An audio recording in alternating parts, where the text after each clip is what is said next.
때는 건한 12년. 중원에 패권을 쥔 조조는 이미 북방을 평정하고 이제 남쪽을 향해 손을 뻗고 있었습니다. 유비는 신야라는 작은 땅에 의지한 채 숨을 죽이고 있었고 관우와 장비는 칼을 갈면서도 기댈 전략이 없어 이를 갈고 있었습니다. 그런 유비가 삼고초려 끝에 초가집에서 데려온 사람. 나이 27. 손에 쥔 것은 칼도 창도 아닌 깃털 부채 하나. 제갈공명이었습니다. 장비는 대놓고 비웃었습니다. 선비 하나 데려온다고 조조를 이기냐고. 관우도 말은 없었지만 눈빛은 같았습니다. 검증되지 않은 자에게 군사를 맡길 수는 없다고. 제갈량은 그 시선들을 정면으로 받았습니다. 그리고 조용히 입을 열었습니다. 싸움은 힘으로 하는 게 아닙니다. 적이 오기 전에 이미 이겨놓아야 합니다. 아무도 믿지 않았습니다. 아직은. 하후돈이 쳐들어온다는 소식이 들어왔을 때 신야의 장수들은 긴장했습니다. 하후돈은 조조 휘하의 맹장. 병력은 10만.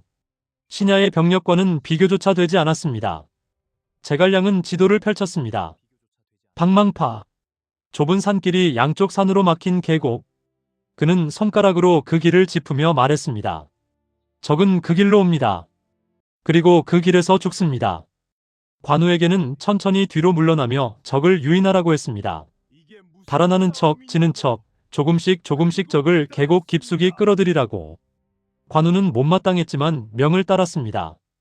장비에게는 산 뒤에 숨어 기다리라고 했습니다. 불이 오르면 그때 쳐내려오라고. 장비는 콧방귀를 뀌었습니다. 불? 이게 무슨 싸움이냐고. 그리고 기다렸습니다. 하후돈의 10만 대군이 방망파 계곡으로 들어섰습니다. 관우의 군사가 앞에서 도망치자 하후돈은 코웃음을 쳤습니다. 유비의 군사들이 싸우지도 못하고 달아난다고. 추격하라. 한 놈도 살려두지 마라. 10만의 발소리가 계곡을 가득 채웠습니다. 병사들이 함성을 지르며 달려들었습니다. 승리가 눈앞에 있었습니다. 그때였습니다. 계곡 양쪽 산 위에서 불덩어리가 쏟아졌습니다. 건초더미와 기름을 쌓아둔 곳에 화살이 날아들었고 계곡 전체가 순식간에 불바다가 되었습니다. 앞은 불이었고 뒤는 좁은 산길이었습니다. 병사들이 서로 짓밟으며 달아나려 했지만 계곡은 그들을 가두었습니다.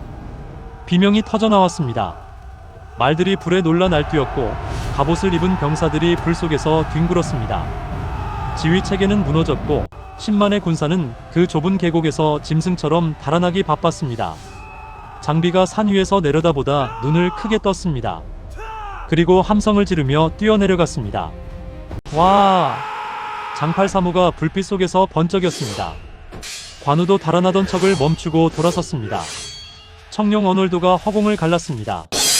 하우도는 겨우 몸만 빠져나와 도망쳤습니다. 10만의 군사는 방망파 계곡 그 좁은 길에서 절반이 사라졌습니다. 싸움이 끝났을 때 장비는 할 말을 잃었습니다. 관우도 잠시 멈추었습니다. 제갈량은 이미 이겨놓은 싸움을 한 것이었습니다. 그날 밤 장비는 처음으로 제갈량에게 고개를 숙였습니다. 말은 없었습니다. 그냥 고개를 한번 숙였을 뿐이었습니다. 하지만 그것으로 충분했습니다. 그러나 조조는 멈추지 않았습니다. 방망파의 패배는 그에게 모욕이었습니다.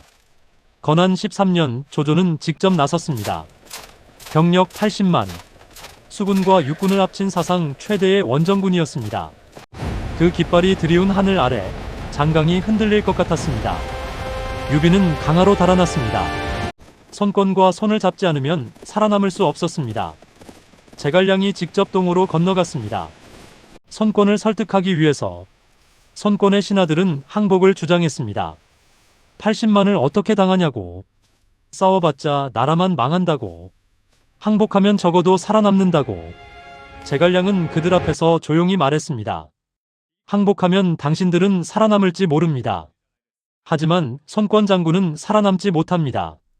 조조가 그를 살려둘 이유가 없으니까요. 손권이 눈을 빛냈습니다.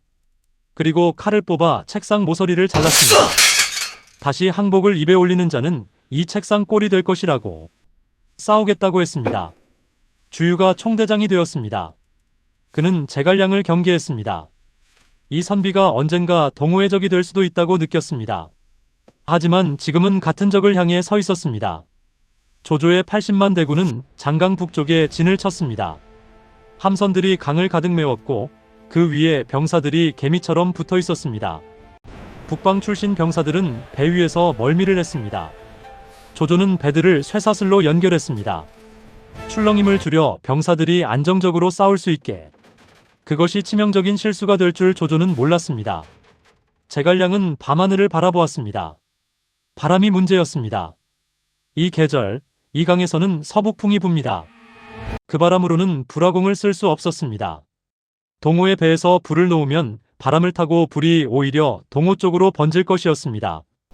동남풍이 필요했습니다. 제갈량은 제단을 쌓았습니다. 사흘 밤낮을 기도했습니다. 주유는 그를 비웃었습니다. 바람을 빈다고 바람이 부느냐고. 하지만 제갈량은 알고 있었습니다. 이 시기, 이 장강에는 반드시 동남풍이 한 번 몰아친다는 것을. 그것은 기도가 아니라 계산이었습니다. 사흘째 밤, 바람이 바뀌었습니다. 동남쪽에서 바람이 불어왔습니다. 주유의 눈이 커졌습니다. 황계가 나섰습니다. 거짓으로 항복하는 척하며 조조의 함대에 접근하겠다고. 배에 기름과 건초를 가득 싣고 불을 붙인 채 적진으로 돌진하겠다고. 조조는 의심하지 않았습니다. 동호의 장수가 항복하러 온다고 했습니다. 투항하는 자가 어디 한둘이냐고. 배들이 가까이 다가오는 것을 허락했습니다. 황계의 배가 속도를 올렸습니다. 점점 빠르게, 더 빠르게. 조조의 진영이 뭔가 이상하다고 느꼈을 때는 이미 늦었습니다. 배에 불이 붙었습니다. 동남풍을 타고 불덩어리가 조조의 함대를 향해 돌진했습니다. 쇠사슬로 묶인 배들이 문제였습니다. 한 척에 불이 붙자 옆배로 또 옆배로 불이 번졌습니다. 쇠사슬이 탈출을 막았습니다. 도망치려 해도 배들이 서로 묶여 있었습니다. 장강이 불타기 시작했습니다. 비명이 강 전체에서 터져나왔습니다. 불에 휩싸인 병사들이 강물로 뛰어들었습니다. 갑옷의 무게가 그들을 끌어내렸습니다. 함선들이 불기둥이 되어 강 위에서 쓰러졌습니다. 80만 대군의 함성이 있던 자리에 이제는 불과 연기와 죽음만 남았습니다. 조조는 북쪽으로 달아났습니다. 뒤에서 관우의 군사가 뒤쫓았고 장비가 길목을 막았습니다. 화용도에서 조조는 겨우 남은 목숨을 건졌습니다. 천하를 호령하던 그가 패잔병들을 이끌고 진흙탕을 기어가는 신세가 된 것이었습니다. 적벽.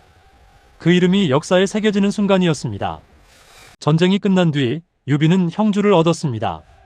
삼국의 구도가 갖춰지기 시작했습니다. 위, 촉, 오. 이 세 나라가 중원을 나누어 가지는 시대가 열렸습니다. 그 모든 것의 시작에 제갈량이 있었습니다. 방망파에서 그는 계곡 하나로 10만을 무너뜨렸습니다. 적벽에서 그는 바람 하나로 80만을 불태웠습니다. 힘이 아니었습니다. 땅을 읽고 하늘을 읽고 사람의 마음을 읽은 것이었습니다. 조조가 자랑하는 10만, 80만은 그의 눈에 이미 움직이는 표적이었을 뿐이었습니다. 장비는 훗날 이렇게 말했다고 합니다. 군사 앞에 서면 내가 제일 무섭지만 군사의 머릿속에 들어가면 내가 제일 먼저 진다고. 감사합니다. 늘상 건강하세요.